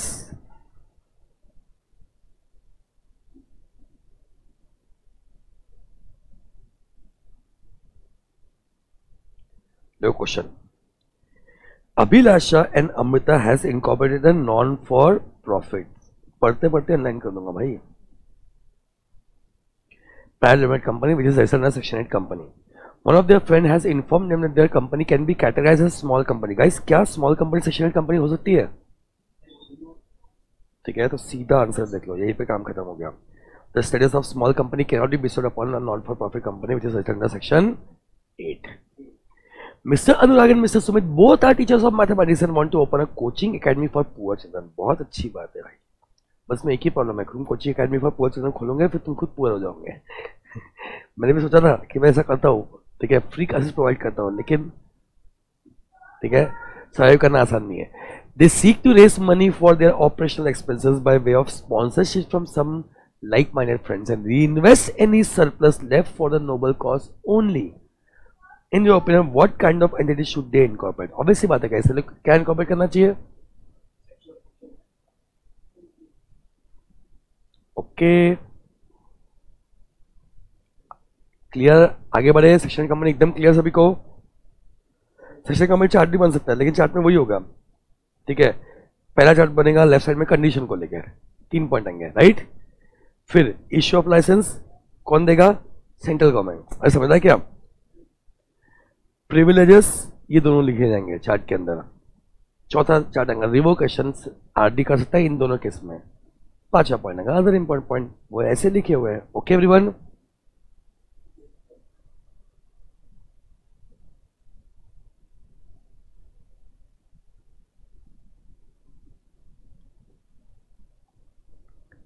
चलो अब छोटी छोटी टाइप की कंपनी बची है, फटाफट खत्म करते हैं, आज की क्लास खत्म करते हैं और ये चैप्टर भी कंप्लीट करते हैं। Guys energy, hello hello hello. So government company section 2 clause 47। अब सर गवर्नमेंट कंपनी की बात निकली ही है तो कुछ डेफिनेशंस की बात कर ले क्या सर? लाइन से चलते हैं, ठीक है एवरीवन, रेडी सब लोग?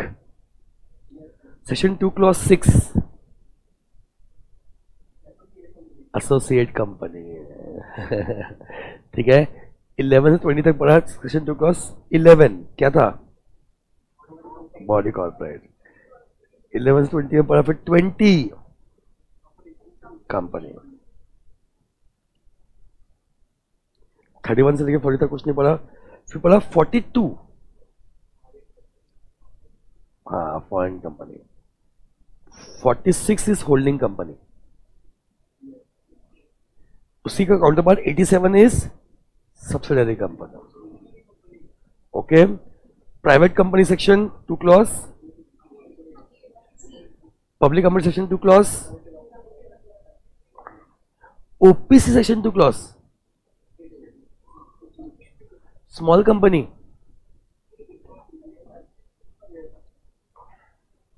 Okay everyone. हाँ, और एक इंपॉर्टेंट लिस्टेड कंपनी बताओ guys, 2 clause 52। Okay, important points लेके चलते हैं, आगे बढ़ो गाइस। देखो गवर्नमेंट कंपनी, एकदम सीधी बात करना, कंपनी सेपरेट लीगल एंटिटी होती है। हेलो, अगर किसी कंपनी में एटलीस्ट 51% वोटिंग राइट्स, यहां 51% है, एटलीस्ट कितना? अब डेफिनेशन सिर्फ पेड शेयर कैपिटल लिखा है, लेकिन नीचे रूल में लिखा हुआ है हैविंग टोटल वोटिंग पावर्स, मतलब ठीक है 51% ऑफ टोटल वोटिंग राइट्स। कौन होल्ड कर रहा है? कोई ना कोई गवर्नमेंट होल्ड कर रही है, या तो सेंट्रल गवर्नमेंट या तो स्टेट गवर्नमेंट। आप ही कंपनी के 51% वोटिंग राइट्स अगर सेंट्रल गवर्नमेंट या स्टेट गवर्नमेंट होल्ड करती है अकेले से या मिला के, ये सिंगली है और ये जॉइंटली है, तो ऐसे केस में आप क्या बन जाओगे? Government company. Clear everyone? Government hold करती है आप में तो आप हो गवर्नमेंट कंपनी। कितना होल्ड करती है? At least 51% of the paid up share capital having voting rights. ठीक है, अब सेकंड, ये पब्लिक कंपनी समान है, ठीक है, गवर्नमेंट होल्ड नहीं करती, ये सेकंड कंडीशन है, दोनों डिफरेंट कंडीशन है, दोनों मिक्स नहीं है ना। ठीक है, अगर आप एक कंपनी हो जो सब्सिडरी बन जाए किसकी? गवर्नमेंट कंपनी, तो subsidiary of government company is a government company, like subsidiary of public company is a public company. कुछ याद आएगा गाइस? ओके, इस पे कभी कभी प्रैक्टिकल क्वेश्चन पूछ सकता है, बहुत पहले पूछा 2013 में तो पूछ सकता है। 2013 में जब क्वेश्चन आता तो इन्होंने दोनों कंडीशन को मिक्स किया था, यानी इसमें ऐसा क्वेश्चन लिखा था, देखो अगर 10% होल्ड कर रहा है central government, okay everyone, 30% hold कर रहा है स्टेट गवर्नमेंट, ठीक है, और 20% होल्ड कर रहा है कोई तो पीएफआई, पब्लिक फाइनेंशियल इंस्टीट्यूशन, तो क्या ये गवर्नमेंट कंपनी है? तो देखो फर्स्ट कंडीशन चेक करना, 10 + 30 40, फिर पीएफआई पब्लिक फाइनेंशियल इंस्टीट्यूशन माना कि पब्लिक फाइनेंशियल इंस्टीट्यूशन गवर्नमेंट की होती है, यानी माना कि वो गवर्नमेंट कंपनी समान होती है। हेलो, लेकिन वो भी 20% अलग से होल्ड करे ना, दोनों कंडीशन को मिक्स किया हुआ है क्या इन्होंने? नहीं, दो डिफरेंट कंडीशन है, तो इसका आंसर क्या होगा?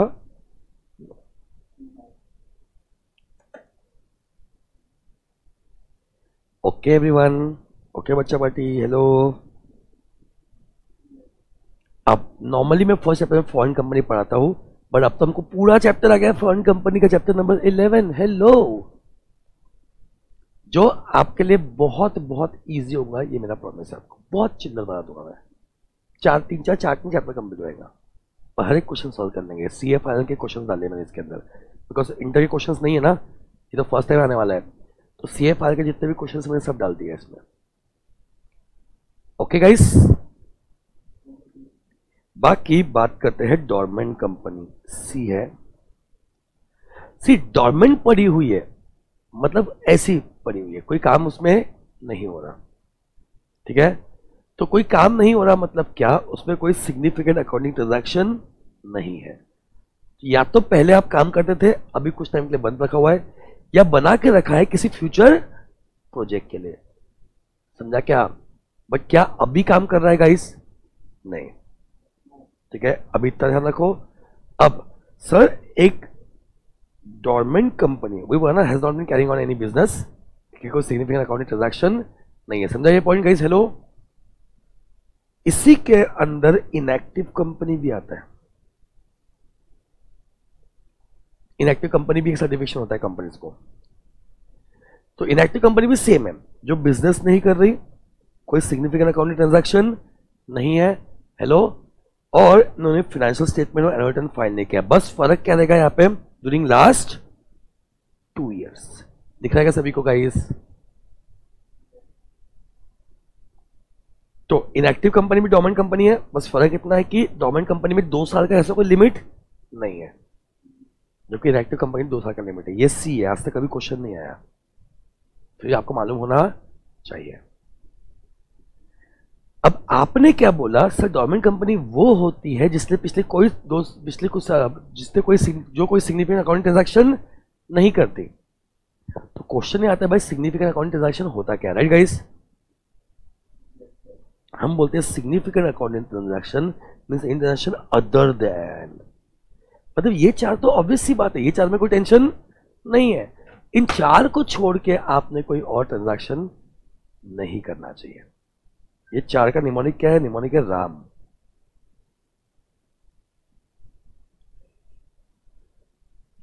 ठीक है, राम को छोड़ के और कोई ट्रांजैक्शन नहीं करना चाहिए।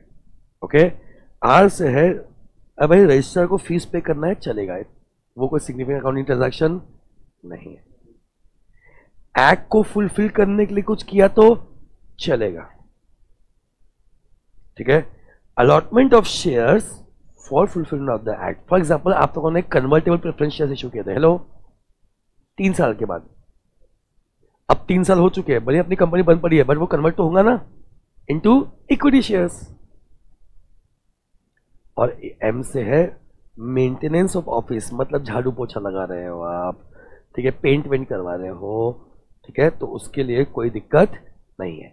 इन 4 को छोड़ के आपने कोई और सिग्निफिकेंट अकाउंट ट्रांजैक्शन नहीं करना चाहिए। Am I clear guys? ये 4 चलते हैं, इन 4 को छोड़ के आपने और कोई ट्रांजैक्शन नहीं करना चाहिए। पूरे इतने टाइम पे एक बार क्वेश्चन आया, what do you mean by concept of dormant company. तो आप देखो डोरमेंट कंपनी वो होती है जिसमें कोई सिग्निफिकेंट अकाउंट ट्रांजैक्शन नहीं हो, and significant account transaction means any transaction other than राम। आर से रजिस्ट्रार को फीस पे करना। देखो हमने की पॉइंट्स जो आपका आंसर में होना चाहिए वो लिख दिया, अब आपको बाकी सब याद करने की जरूरत नहीं है। ए से एक्ट को फुलफिल करने के लिए, ए से अलॉटमेंट ऑफ शेयर्स करने के लिए to fulfil requirement of the act, and एम से maintenance of office and records. आगे बढ़ो गाइस। ठीक है, नेक्स्ट है निधि कंपनी। सबने सुना होगा Nidhi company is mutual benefit company. You can say it is kind of micro banks, micro finance companies। समझा क्या? ठीक है, माइक्रो फाइनेंस कंपनी मतलब क्या? फाइनेंशियल कंपनीज क्या करती है? बैंक्स क्या करते हैं? फाइनेंशियल कंपनीज क्या करती है? गाइस क्या करती है? ठीक है, लोन्स देती है और डिपॉजिट्स देती है, राइट एवरीवन? जो डिपॉजिट लिया उसमें इंटरेस्ट दिया, जो लोन दिया उसमें इंटरेस्ट लिया। ओके, फिर आपकी फाइनेंशियल इंस्टीट्यूशंस भी यही करती है, बस फर्क इतना है कि फाइनेंशियल इंस्टीट्यूशंस अकाउंट ओपन नहीं करती और बाकी अकाउंट से रिलेटेड सर्विसेज प्रोवाइड नहीं करती। ठीक है, अब सर निधि कंपनी फिर बनाने की जरूरत क्यों पड़ी? ये भी तो वही करती है, ये भी डिपॉजिट लेती है और ये भी लोन देती है, तो जरूरत क्यों पड़ी? इसमें और बाकी सारे कंपनीज में यही फर्क है गाइस कि बाकी बैंक्स हो गए या फिर आपके बाकी फाइनेंशियल इंस्टीट्यूशंस हो गए, ये किसी को भी लोन दे सकते हैं, राइट एवरीवन? किसी से भी डिपॉजिट ले सकते हैं, जबकि निधि कंपनी ये दे और ले सकती है ओनली फ्रॉम मेंबर्स। समझा क्या? Only from members. तो बेसिकली मेंबर्स से क्या बोलते हैं, भाई तुम्हारा पैसा यहाँ वहाँ मत दो, ठीक है, चलो जमा करो, अपनी निधि कंपनी जमा करो, ओके, कैसा खर्च होएगा निधि कंपनी जमा करो। इससे अपने जितने मेंबर्स उनको लोन देते हैं, जो इंटरेस्ट मिलेगा वो भी आपस में बांट लेंगे। तो इससे क्या हो रहा है, कहीं ना कहीं ये कल्टीवेट कर रही है हैबिट ऑफ सेविंग। थ्रिफ्ट का मतलब सेविंग होता है, ओके। नंबर 2, ये डिपॉजिट भी रिसीव कर सकते हैं, लेंडिंग भी कर सकते हैं, ओनली टू मेंबर्स। अब गाइस ऑब्वियस सी बात है, निधि कंपनी से बेटर रूल्स है बैंक्स में, बेटर इंटरेस्ट रेट से बैंक्स और फाइनेंशियल इंस्टीट्यूशन में, इसलिए इस टाइप की कंपनीज इंडिया में बहुत कम है, ओके। सबसे फेमस निधि कंपनी है मणिपुरम। मणिपुरम गोल्ड सुना आपने, जब घर में पड़ा है सोना तो फिर काहे कोरोना, हेलो, ठीक है, मणिपुरम, ठीक है। तो मणिपुरम गोल्ड का जो नाम था वो था मणिपुरम बेनिफिशियल निधि कंपनी, राइट, मणिपुरम बेनिफिशियल निधि कंपनी।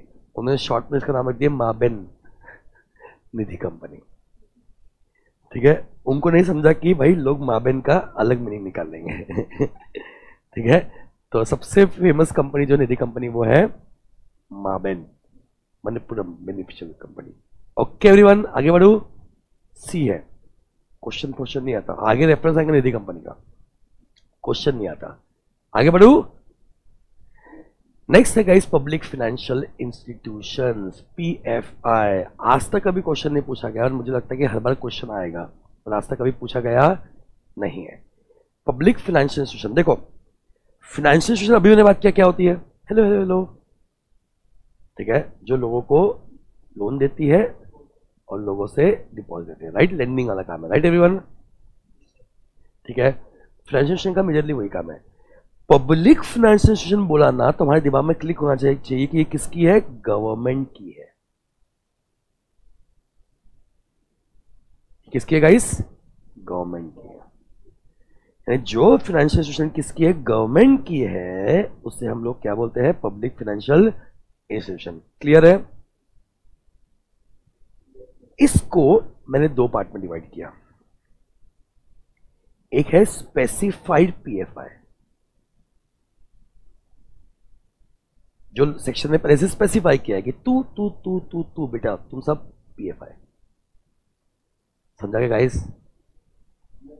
और एक है नोटिफाइड, जो स्पेसिफाई नहीं किया लॉ में, लेकिन आप चाहो तो नोटिफिकेशन देके उसे भी पीएफआई बना सकते हो।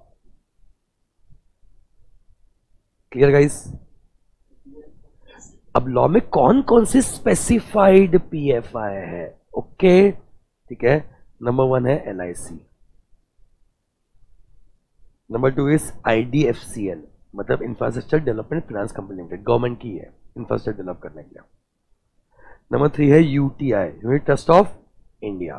कितने हो गए, 3। Number 1 LIC, number 2 IDFCL, number 3 UTI. Number 4 बोलता है जिनको कंपनी से 1956 ने किया था वो भी है, क्योंकि अब नया लॉ आया ना, तो पुराने लॉ के भी तो जो नोटिफाई किए थे उनको भी रखना पड़ेगा ना अपने को। साथ साथ पांचवा बोला कि आप नोटिफाई कर सकते हो by central government under this act. तो स्पेसिफाई में क्लियर कर दिया, ये 3 तो सीधा सीधा बोल दिया हमने, हेलो। साथ साथ बोल दिया कि जो 1956 लॉ ने किया था वो भी है गाइस, और इस एक्ट में भी नोटिफाई कर सकते हो। अब नोटिफाई कैसे कर सकते हो ये आ गया आप इस सेक्शन में, ओके। नंबर 1, आपने कोई ना कोई सेंट्रल या स्टेट एक्ट के अंदर होना चाहिए, दिख रहा है सभी को। वैसे भी जो भी फॉर्म होता है सेंट्रल या स्टेट एक्ट के अंदर ही होता है प्रैक्टिकली, ओके एवरीवन। और आपका at least 51% paid up share capital किसने होल्ड करना चाहिए, या तो सेंट्रल गवर्नमेंट ने या तो स्टेट गवर्नमेंट। यानी लॉजिक क्या है कि आप भाई अब नए जो नोटिफिकेशन होंगे वो गवर्नमेंट की होल्ड होना चाहिए। पास में 1956 लॉ के अंदर उन्होंने नॉन गवर्नमेंट वालों को भी कर दिया कुछ कुछ, और अब जो नए होंगे वो किसके हिसाब से होंगे, वो जो गवर्नमेंट की होल्डिंग ही होनी चाहिए। गाइस क्या ये पॉइंट समझा। मैं आज भी लगता है मुझे इस पे थ्योरी क्वेश्चन आ सकता है, सब लोग मेरे साथ, कम ऑन एवरीवन, ठीक है। पब्लिक फाइनेंशियल इंस्टीट्यूशन 2 टाइप की होती है, कम ऑन। नंबर 1 गाइस, ठंडे हो गए क्या। नंबर 1 स्पेसिफाइड, कौन कौन से बताओ स्पेसिफाइड में। Number 1 LIC, number 2 IDFCL, UTI number 4 वो जो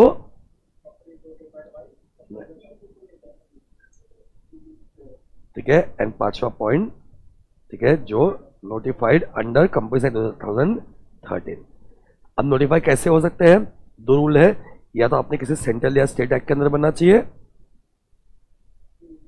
और दूसरा नहीं, दूसरा आपका एटलीस्ट 51% होल्ड करना चाहिए। किसने?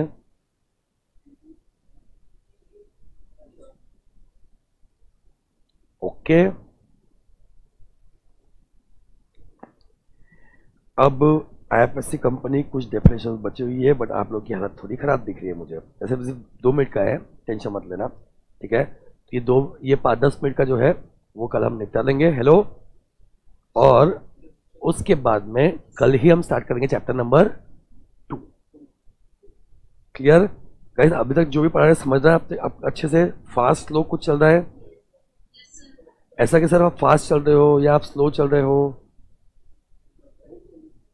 परफेक्ट चल रहे ना? ऐसा भी नहीं कर रहे कि अपन ओवर एक्सप्लेनेशन कर रहे कि टाइम वेस्ट हो जाए, राइट? ठीक है, अंडर एक्सप्लेनेशन नहीं करें, मैं आपको सब थोड़ा सा एक्सप्लेन करते हुए चलिए रहा हूँ हर चीज को, राइट एवरीवन? आज बहुत क्रूशल होगा दिन, आधे घंटे का जो रिवीजन है उसमें आपको पूरा चैप्टर नंबर 1 रिवाइज करना है, राइट गाइस? हर चीज आपको मालूम होना चाहिए कल आगे बढ़ने के पहले, क्योंकि कल मैं जल्दी जल्दी आपको सब कुछ रिवीजन करवा दूंगा और फिर हम मूव करेंगे चैप्टर नंबर 2 के और चैप्टर नंबर 1 कंप्लीट करके। ओके एवरीवन, ठीक है, तो मिलते हैं कल। Till then bye bye everyone, God bless you all, take care. Lecture upload कर दूंगा मैं 5 बजे तक। ओके, कोई डाउट किसी को? समझ रहा है क्या?